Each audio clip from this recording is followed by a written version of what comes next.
Support आपकी इस तरह बनती है मेरे भाई, जिस तरह आपकी एक बुलिश की कैंडल बनती है, साथ आपकी बेरिश के साथ एक और बुलिश की कैंडल बन जाती है, दो कैंडल्स के बाद आपकी बन जाती है। तो यहाँ पे ये आपकी सपोर्ट कंफर्म हो गई। ये मैंने इसकी जो लो मार्क की हुई है, यहाँ पे ये आपको लाइन नजर आ रही है, ये इसकी सपोर्ट की लो मैंने मार्क की है। अब आपकी प्राइसेस जो है यहाँ से अपनी इस लो को ब्रेक कर दे, यहाँ से सेल इंगल्फ के ऊपर एसएल होता है और टीपी आपका ये सपोर्ट एरिया होता है।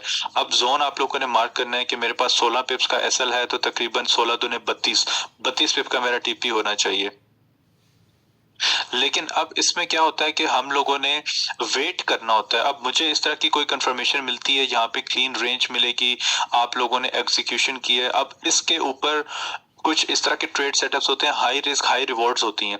अब हाई रिस्क हाई रिवॉर्ड से क्या मुराद है? हाई रिस्क हाई रिवॉर्ड से मतलब है कि आपका जो लॉट साइज होगा वो आपका बड़ा होगा, लॉट साइज। ठीक है, आप लोगों का जो लॉट साइज होगा वो इसमें बड़ा होगा। लॉट साइज आप लोगों का छोटा नहीं होना चाहिए, आप लोगों का लॉट साइज, क्योंकि हाई रिस्क हाई रिवॉर्ड चलती है, लेकिन उन लोगों के लिए जिन्होंने इसके ऊपर प्रैक्टिस की हुई है। यहाँ पे अब आप लोगों का जी 12 और तकरीबन 9 पिप्स अभी, और उसके बाद आप लोगों का यहाँ पे तकरीबन 32 पिप्स। अब मैं यहाँ पे वो मेरा जूम नहीं चल रहा, नहीं तो मैं आपको यहाँ पे कैंडल्स भी ड्रॉ करके बताता कि कैंडल्स की जो है ना शेप आप लोगों की किस तरीके से होती है, किस तरीके से आपकी रेजिस्टेंस फॉर्म्ड होती है। क्योंकि आपका स्ट्रक्चर जो है यहाँ से ये बुलिश चार है, ये स्ट्रक्चर का पूरा जोन आ गया। अब मार्केट ने यहाँ पे हमें क्या किया है? टेक्निकली मार्केट को क्या करना चाहिए? अपनी ये जो 2 कैंडल्स इसने बनाई हुई है, इसका हाई ब्रेक करना चाहिए, लेकिन मार्केट क्या दिया? अपथ्रस्ट दे दी। अपथ्रस्ट कैंडल क्या होती है? अब ये एक नई कहानी हो जाएगी सर, ये अपथ्रस्ट कैंडल क्या है?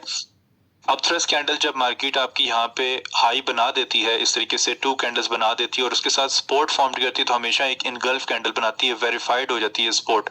जिस तरीके से यहाँ पे इसने अपनी सपोर्ट फॉर्म की थी, यहाँ पे अपनी सपोर्ट इसने फॉर्म की थी, लो पे इसने अपनी सपोर्ट फॉर्म की है। अब इन एरियाज पे क्या होता है कि मार्केट अपनी सपोर्ट किस तरीके से फॉर्म करती है? जब भी आपकी प्राइसेस जो है सपोर्ट बनाने के बाद हाई का ब्रेकआउट ना कर सकें, अब लेवल भी हमारे पास वो आ चुका हुआ है, तो हम लोगों ने या तो ये हेड एंड शोल्डर देखना होता है या लाइन चार्ट पे देखना होता है, तो ये आपको एम पैटर्न मिलता है। एम पैटर्न का जैसे लो ब्रेक होता है आपकी सेलिंग होती है। यहाँ पे पहला टारगेट, ये अब सारी स्कैल्पिंग है 5 मिनट पे, ठीक है, ये सारी की सारी 5 मिनट की आपकी स्कैल्पिंग हो रही है। अब स्कैल्पिंग में लेट्स एज्यूम कि मैंने यहाँ पे स्कैल्पिंग के लिए ट्रेड की है, सेल की ट्रेड की है। मुझे यहाँ पे तकरीबन अगर मैंने 10 स्टैंडर्ड ओपन किया तो 10 पे मुझे $1000 आ रहे हैं, 5 पे मुझे $500 आ रहे हैं। तो यहाँ पे मैं क्या करूंगा? मैं यहाँ पे क्या करूंगा कि मार्केट को मैन्युअली इसमें अब क्लोज करूंगा। जैसे ही कैंडल क्लोज होगी ये रिट्रेस कर सकती है, ये मेरे माइंड में ये चीज आएगी कि अपने स्ट्रक्चर लेवल पर है, प्राइसेस आपकी यहाँ से रिट्रेस कर सकती हैं। यहीं पे मैं पार्शियली क्लोज कर दूंगा, बाकी को मैं फौरन से ब्रेक इवन कर दूंगा। ठीक है, ब्रेक इवन करके अब मार्केट ऊपर जाके मेरा ब्रेक इवन हिट कर देगी, तो मेरा पार्शियल प्रॉफिट टेकिंग ऑलरेडी हुई भी होगी। ये इसका सारे का सारा तरीका होता है इसको प्ले करने के लिए। अब इस दौरान जिसने रिस्क लिया हुआ वो उसको प्ले कर रहा है, फायदा उसको हो जाएगा। अब जो यहाँ पे सोचता रहेगा मैंने यहाँ पे ट्रेड करनी है, मैं क्या करूं उसमें, उनको फायदा कभी नहीं होगा।